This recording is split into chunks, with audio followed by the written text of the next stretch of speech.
Elsewhere on the map, though, we see the laners switching around. Mid lane now taking over the bot lane, trying to keep the wave pushing in either of theirs' favor. This matchup, though, definitely goes in favor of Kassadin. Kassadin just has the better burst over Echo, and his ability to shield magic damage from the Echo gives the potential for lots of pain to come onto said Echo. Right. So I'm not really. We're gonna have to see if Echo can maneuver around well enough to kind of make things work out. But looks like we're going to have engaged here. Kassadin on the other side of the fight, but Lucian going very low, trying to get the culling off there, not able to. Lulu going down as well. Members of the team. Ooh, Rengar trying to go in, but Thresh going to take out that Lulu right there. He's exhausted. I don't think he's going to be getting out of this one right here with 4 members of Final Light Gaming on the run here. Ooh, nice juke. Nice juke. Oh, he tried. He tried to turn that back around, but it just wasn't enough. Yeah, 3 members of the Kage's team going down for the 1 member of Final Light Gaming being that Kassadin. All right, so it looks like Varus is prepared to... Oh, and we got a little bit of a dive there. And we got a little bit of a hook there. Death Sentence going to land there on Echo. He's having to flash out right here. Teleport coming in from the Kassadin. He wants in this for sure. You're saying I like how the Kha'Zix just jumped out right as the Gragas was coming through. Yeah. It's like good reflexes on his part. Definitely. But no, these team fights, they're being honestly very split up and disconjointed for the Kages here, and that's costing them dearly. But they were able to pick off the misplaced Kassadin, who was coming from bot lane. Right. That was definitely useful for that team fight. The main reason why they didn't get aced outright was because they were able to reduce and negate the amount of damage that Kassadin would have thrown into a team fight. Lulu and Lucian, though, were not able to have the front lane they needed in front of them during that team fight, which showed as Lucian was heavily engaged on and torn apart before he could even get the culling off. So yeah, he actually started throwing it out, but at that point, a Varus auto was already in the path to his face, and it apparently made it and was more than enough to completely take him down at that point. Absolutely. All right, so this next dragon is going to be up in the next 2 minutes. Baron is also up. It looks like they are going to be making a play around it. Both teams, Kage and Final Light. So we are going to probably see a pretty ugly team fight at this point. And this next team fight will probably decide who wins the mid game. Absolutely. And the team who comes out not on top will have to figure out what is their next form of action in order to secure the game and get back on top. Right. Like at this point, a loss of a team fight there means that you're pretty much going to have to wait until late game. And you're going to have to wait until everyone has full build, level 18, everything that might be useful for every advantage that you might have had in the early game might be gone by then. Where late game typically is the time where a team fight can go either way. It doesn't matter what you were doing earlier in the game. If you... Echo looking like he's getting in some trouble there, though, with the Kassadin showing that burst. But Rengar's coming around here, too.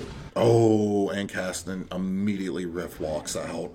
Absolutely. Ooh, this Nautilus with these long-range hooks, able to chain hook this Gragas, but he's going to get launched up into the air with the Lulu. Going to have to flash out of there, though, but he remains safe. Echo coming in here, going a little bit deep, forced to use ult and go all the way back to bot lane. He was like, nope, bad move. But he is going to be pushing in on this turret. However, Kha'Zix closing in on his location as well as Kassadin as the mid lane is being run by 3 members of both teams. No ult, he's not going to be able to find a way out of that one. Yeah, that was actually kind of pretty hilarious to watch. Varus going to be chaining the damage there as well. Looks like Lulu going to go down here. Rengar caught in the very front there. Culling going to come out there. Going to get the Thresh right there. Kha'Zix coming to the back line, taking out the Rengar, leaping out with the reset and leaving Gragas the only one alive after that fight. Like that. That's what I expect out of a Kha'Zix. The jump in, murder something, and then jump out. And so definitely showing that Kha'Zix is a very important part of a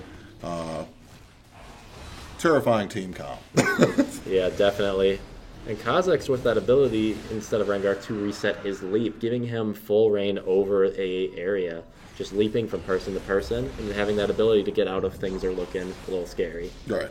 And it looks like, again, that was essentially the mid-game deciding team fight that allowed Final Light Gaming to get their second Inferno Drake.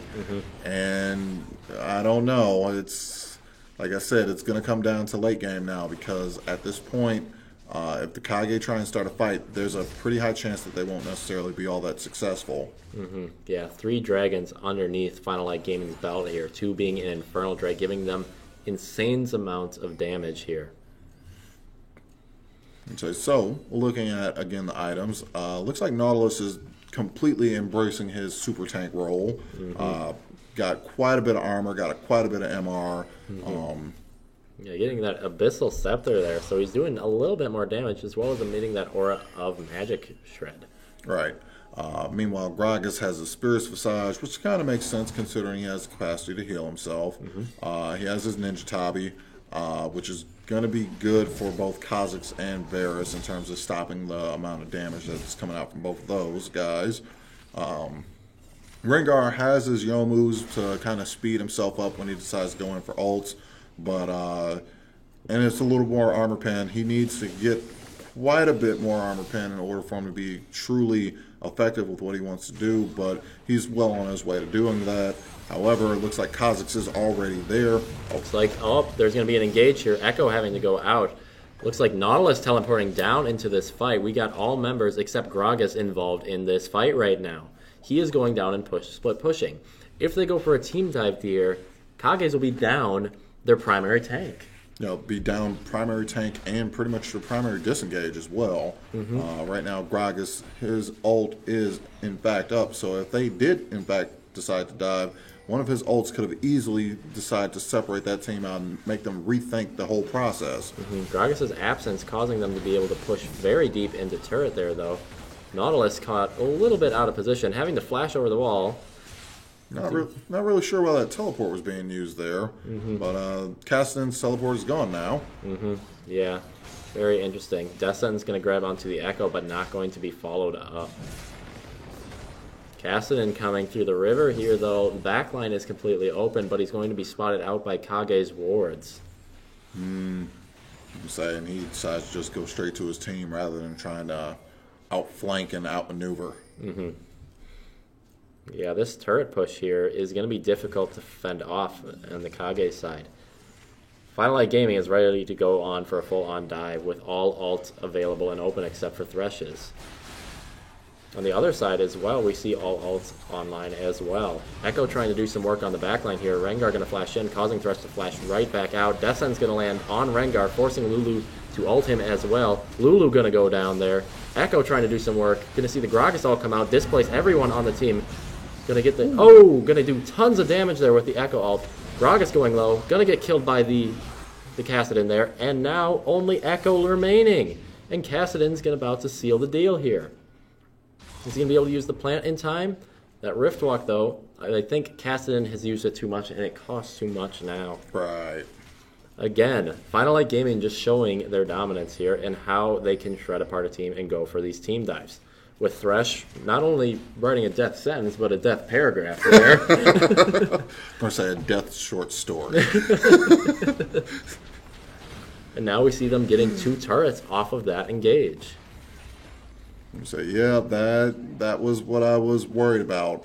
Right now, there's too many advantages on Final Light Gaming's side in terms of what they're doing and who they have to fight against. The Hokage have to figure out a way to make it to late game at this point, because if they can't make it to late game, they're not going to win a fight at all at this point. Absolutely. Yeah, and with what's shaping up to be almost a 9k gold advantage, or actually an 8k gold advantage, going to Final Light Gaming, the game is beginning to spread apart. And say, yeah. And say, take a quick look at the gold breakdown between the champions.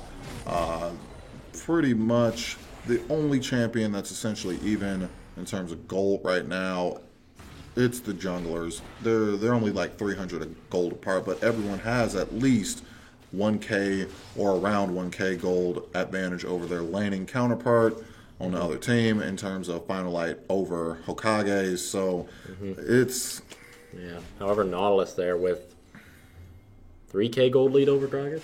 yeah, that's pretty impossible to kind of handle at this point. Like I said, the only way to kind of balance that out is to try and solve things out towards late game. That means they might lose a few more towers. That means they might lose a few more objectives. But they have to kind of take a step back and try and see what it's necessarily going to take to get them to a point where things can even out. I think one thing they have to be doing at this point is managing lanes with split pushers, as the bottom and top wave do continue to push in Final Light's favor here. Right. All right, so it looks like the next dragon is about to be up as well. It looks like Final Light is going to be going for that next. What is it? Mountain Drake. Ooh, if it's a Mountain Drake, there's a high chance they might go straight for Baron afterwards. Absolutely, and it is. And it looks like two members of Kage's being cut off from the rest of the team, the Echo and the Lulu, leaving only the Rengar and the Lucian on the Dragon Pit side. Oh, and now we got the dragon attempt. We'll have to see if Rengar will be going in for a steal here. I don't think he will. He does not have his ult up at this point yet, and they will have to, unfortunately, fork over the dragon to Final Light Gaming, leaving them at 4 dragons. And now they are converging on the mid lane as the Kage's trapped within the red side jungle, and it looks like Cassidy trying to put the pinch on them out there by teleporting top tower. Right, this might be a super important fight right here. This also is going to decide whether or not late game is going to come early or essentially late. And it looks like Death Sentence going to land here. Kha'Zix's going in, going to be able to go and get the isolated Q off on Lucian. Lucian going to get out, drop the culling down, but it is not going to be enough to stop the onslaught from Final Light Gaming here. And there it is, the ace from Final Light Gaming. at this point, I think they probably will go for Baron. And once they get this Baron, that's pretty much going to be the death sentence for this game. As Baron on these incredibly fed and strong and buffed up characters or champions is going to be pretty much is going to be unbearable at this point. Absolutely.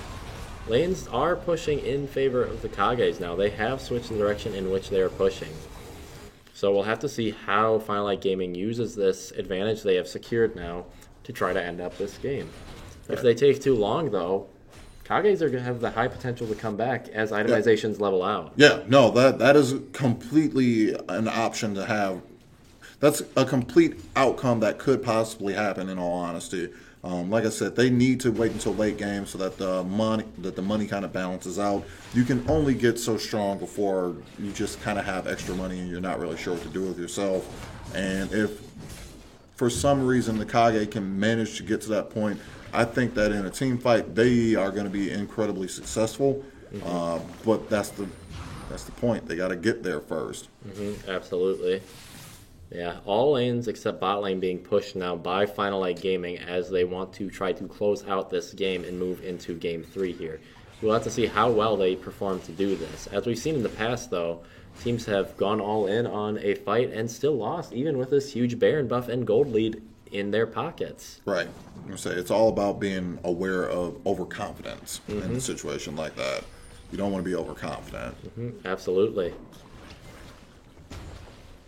Okay, so it looks like they're rotating towards bot, which actually makes sense. Starting to go for base towers is definitely a little more difficult. You'd rather go for something a little bit easier, and those tend to be turrets outside of the base. Absolutely. 4 members of Kages here pushing away the Varus and the Nautilus. However, Thresh is here. Ooh, trying to get the barrel off on him, but it does not look like it's going to hit. Nautilus with that massive shield, they're able to tank 4 members damage, and Gragas going to be torn apart in the midst of it. Lulu getting caught out as well, giving the reset to Kha'Zix. Is he going to go in on the Lucian? Yes, he is. But he's going to have to flash out as well. But Cassidy looking for more, taking out that Rengar right there. That tower went down. It looks like they're going to actually be able to open a base with that too. Lucian and Echo cannot fight those 5 off. In fact, this might be game. It might be there. Those